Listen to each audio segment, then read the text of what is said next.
Al Jazeera Podcasts.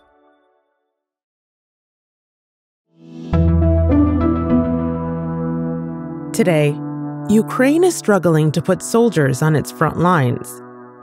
Ukraine urgently needs new soldiers and is increasing pressure on men to sign up. In the midst of a Russian offensive, many are complaining about a lack of proper training. So what does this mean at a critical juncture in the war? I'm Malika Bilal, and this is The Take.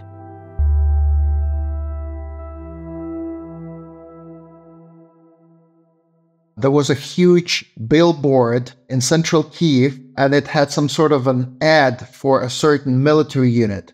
And the ad basically said, "We guarantee a 60-day training."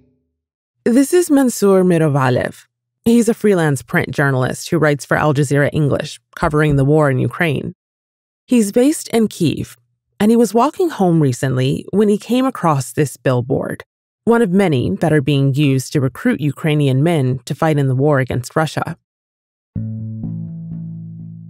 Their message is, if you can't dodge the draft, join us, because what we can guarantee is a long training that will truly get you ready for the front line, so your chances of dying, are not that high. As new conscripts have been rushed to the front lines, word has been getting out about a lack of proper training. These soldiers are being sent to fighting units at the front, even when they're not ready for combat, making some men more reluctant to sign up. There are also promotional billboards with something like a picture from the Lord of the Rings movie portraying orcs, because the code word for Russians has been orcs, and that is supposed to lure, a teenager, a young man to the front line, and so that he feels like he's fighting on the good side, like he's the good guy in an epic movie and he's gonna win. But it's no longer enough to just make a soldier look heroic, because the stories coming from the front lines are fueling a different narrative. Last week, I had a conversation with a serviceman who's been on the front lines for many years, since 2014. The serviceman told me that there was a case when a young man was conscripted and sent for a month-long training, but after 2 weeks there, because of bad food and bad conditions, he got sick, and he spent the next 2 weeks in a hospital. But when he got out, his commanding officer or drill sergeant signed the document saying that the man had completed his 4-week training and he was sent to the front line, and he died on the very first day. Mansur says that when the family of the soldier found out about his death, they didn't blame Russia. In their eyes, it was on Ukraine. The reaction was that he was killed by our people. It was the negligence of the drill sergeant. It was the negligence of his commanding officer that got him to the front line that fast, because he had to be trained for many, many more months, and he had to, just to have more time and more room to get adjusted to the realities of war. He didn't, and that's why he's dead. Ideally, you need to shoot 1,500 bullets in order to master your weapon. Ideally, you need to spend several months at a training site doing imitations, doing teamwork, so that you are able to survive the front line. And that is not happening just because the number of people that need to be trained is way too high. A year ago, the number of people signing up was way lower, so there was a lot more they could get during their drills. But now their drill sergeants can pay less attention to them. And of course, it affects the quality of their training. In May, the Ukrainian government introduced a new mobilization law. The legislation lowers the age at which men can be drafted into the army from 27 to 25 It requires all men aged between 18 and 60 to carry documents showing that they've registered with the military. Those who don't will be punished. The aim of the law is to address this critical troop shortage that, according to one senior military general, has left Ukraine outnumbered, in some cases, 10-1 by Russian soldiers. And that President Vladimir Zelensky said was sapping morale. Here he is speaking in a TV interview. We need to staff the reserves. There are a serious number of brigades, which a large number of them are empty. We need to do this so the guys can have a normal rotation. Then their morale will be improved. This was not an easy law to pass. It faced intense scrutiny, with lawmakers proposing more than 4,000 amendments, and the final product is still really controversial. Many here are wary of the new policy, so they want to remain anonymous. Men who don't register will lose all their rights. We won't be able to do anything officially, get a job, rent a house. Men without the right papers will have no rights in Ukraine.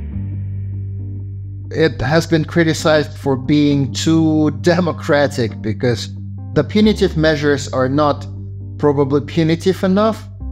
Another major issue with the law is that it does not foresee the demilitarization of men who started fighting 2 years ago, who have been on the front line for years, who have had many contusions, wounds, PTSD, the people whose only break was a couple of weeks back home or a month at a hospital.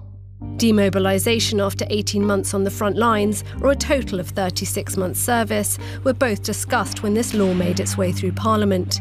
In the end, any mention of demobilisation was dropped, with little prior warning. These people are still on the front line, and now they see no way out, because they all really hoped for this little part of the new law that would let them go back home to their families. Last year, I got 5 days off.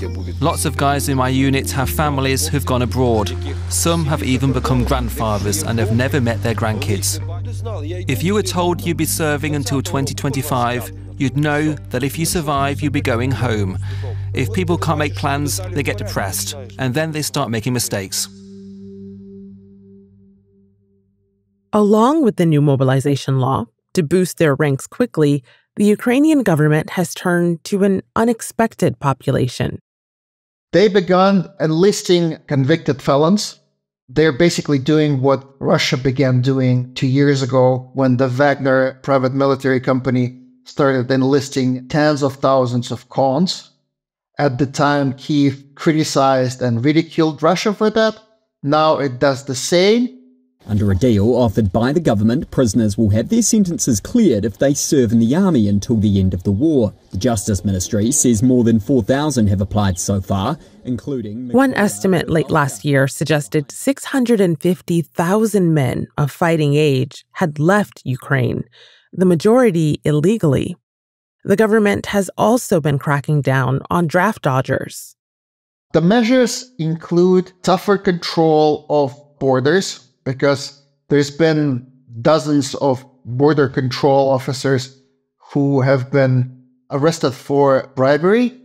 They're cracking down on ways for potential draft dodgers to get documents that legally allow them to dodge the draft. And they're trying to physically block the border because I think in the past couple of months, 8 bodies of draft dodgers have been fished out of a border river between Ukraine and Romania. Dozens of people drowned while trying to cross that river. There are thousands of Ukrainians, like these men caught near the border with Romania, who do not want to fight. I'm not being disloyal. Everyone understands this. Many of my friends have already gone.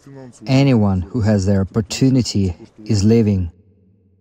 And many of those who haven't left the country are now avoiding public spaces.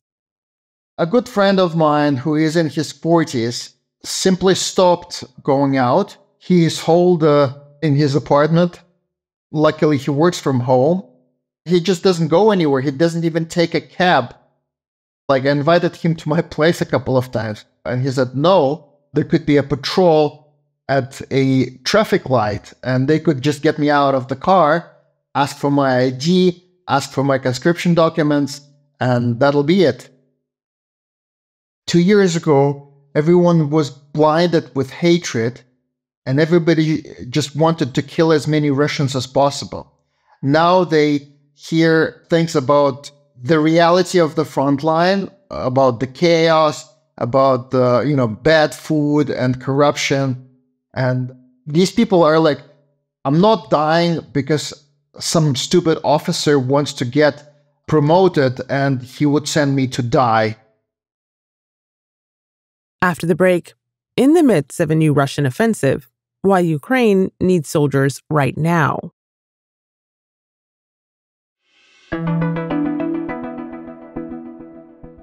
Last year, the former chief general of the Ukrainian army said the country needed around 500,000 servicemen. This figure's been debated, but the dire need for more manpower is not up for debate. The task of recruiting people, however, looks very different than it did at the start of the war.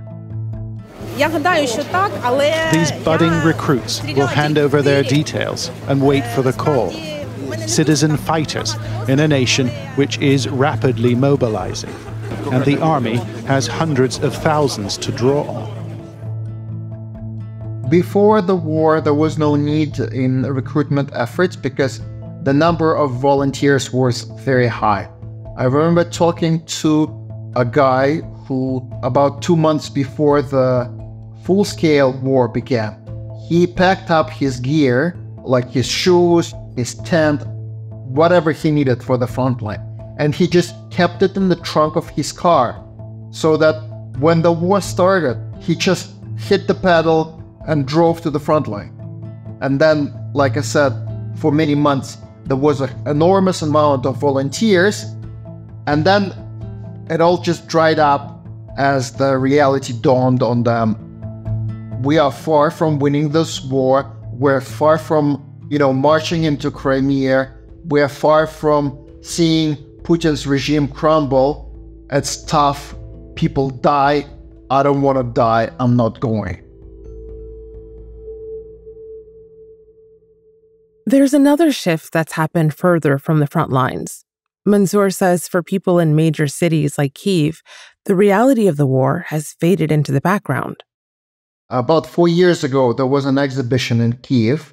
It was just these paper cuts and figures made of metal, of soldiers, of dying civilians. And it was just this huge art installation on a square in central Kyiv.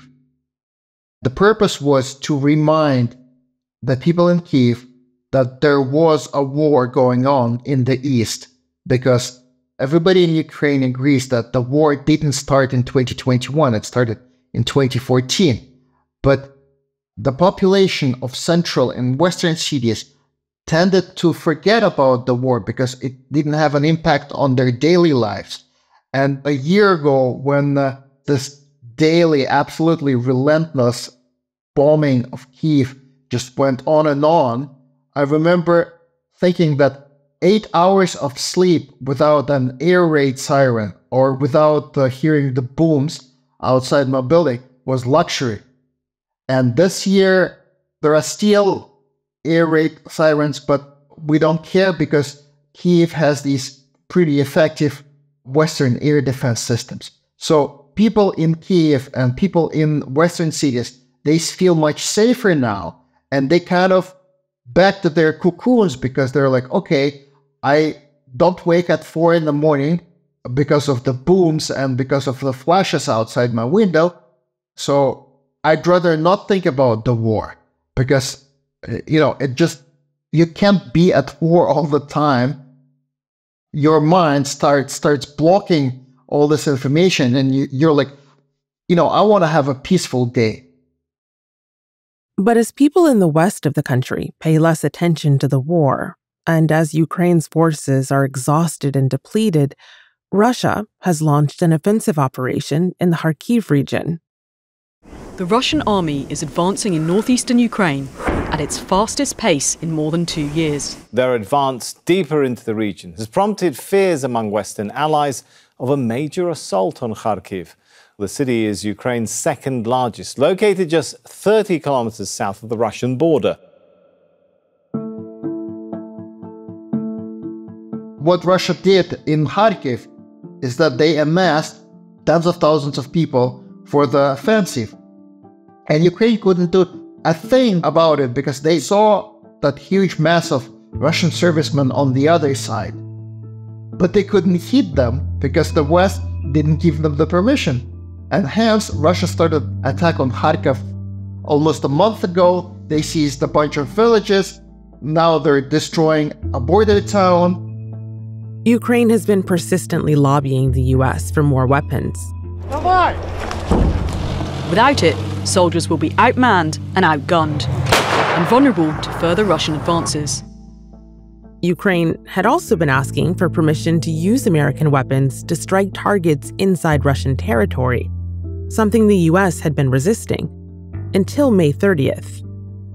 Reports say U.S. President Joe Biden has given permission to Ukraine to allow its forces to use American weapons inside Russia. The consent only applies to the area around Ukraine's northeastern region of Kharkiv, which borders alongside Russia. More on Biden. It took Biden weeks to give this permission to use U.S.-made weapons only next to the Kharkiv region. It's a sign of relief, but it only refers to a very, very limited amount of servicemen. The missiles are operated by a very small number of people who are not necessarily on the front line. So the regular Joe on the front line needs more shells because Russia just rains hell on them. And what they can reply is like 5 shots a day. The Western permission to use weaponry to attack, to strike in Russia is not a magic wand. It's not going to change things overnight, and it doesn't mean that we will wake up tomorrow and see Ukrainian troops taking over Crimea. What Ukraine needs now is sophisticated weaponry, of course, but on top of that, it simply needs millions and millions of artillery shells, and of course it needs more men on the ground. And, you know, when you have a democratic government, how do you really force people to go to the front line? How do you force them to die? That's the biggest dilemma. And so far, you know, there's no solution. And that's The Take. This episode was produced by Tamara Khandaker with Marcos Bartolomé and me, Malika Bilal. It was edited by Noor Wazwaz. The Take production team is Amy Walters, Ashish Malhotra, Catherine Nouhan, Chloe K. Lee, David Enders, Duha Mosaad, Khaled Soltan, Manahil Naveed, Marcos Bartolomé, Noor Wazwaz, Sarí el-Khalili, Sonia Bhagat, Tamara Khandaker, and Zainab Badr. I'm your host, Malika Bilal. Our sound designer is Alex Roldan. Alexandra Locke is The Take's executive producer, and Nay Alvarez is Al Jazeera's head of audio. We'll be back tomorrow.